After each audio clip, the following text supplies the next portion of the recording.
We have a drum room here at the studio that wouldn't exist without Clinn Rippy. We went to Skins early on and said, what do we need to have here at Blackbird so that Clinn would never feel the need to bring in his own drums?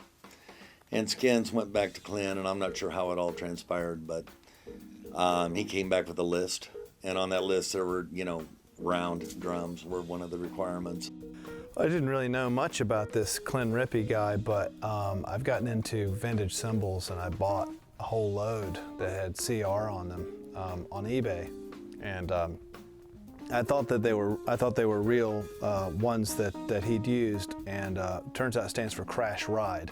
Willie Nelson introduced me to Clinn a long time ago, and it wasn't really kind of look after my buddy, but it was kind of he was kind of like, hey, this is a good boy, look after this one. I don't know, so I guess Willie thought I was a good guy to look out for him.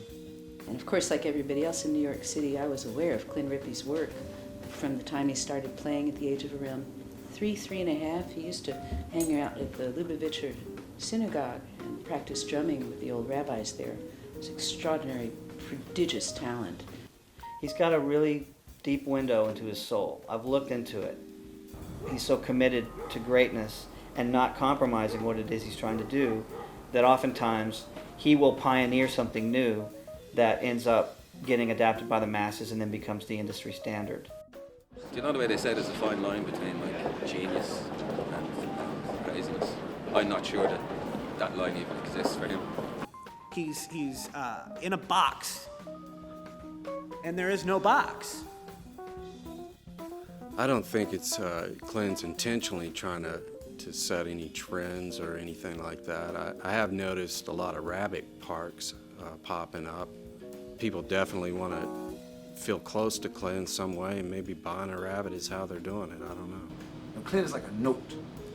We don't know what that note is. He's not flat nor sharp. He kind of touches a nerve with me. And I think with a lot of people, that's kind of one of his gifts. I don't know how he does it, just diffusing all that and getting right to the gist of who you are.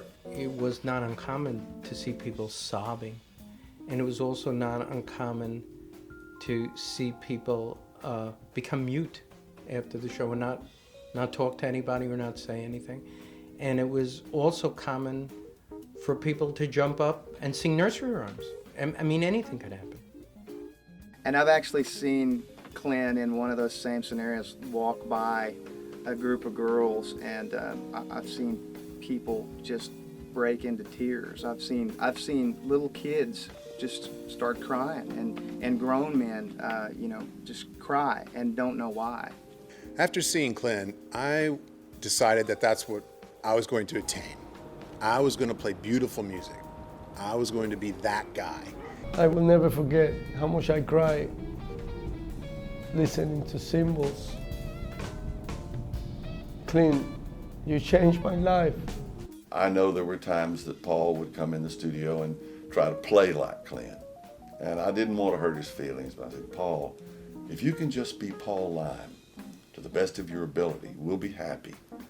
Because trying to be Clinn is hopeless. The band would take a break and he would just keep on playing, and he got so many different tones out of that cowbell, it sounded like a symphony.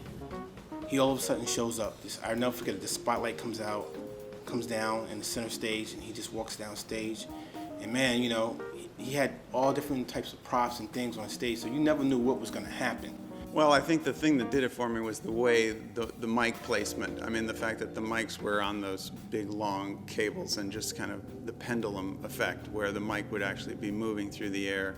And that was a whole new thing to me. It's certainly educational to see somebody like that. I mean, it's like watching a child, isn't it? Or an animal, where they are guileless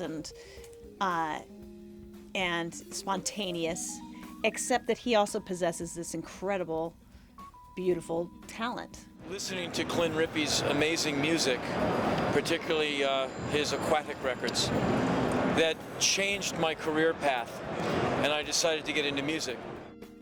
Just the joy of his art and the healing power that he has with what he does. I'm not talking about cancer or anything, but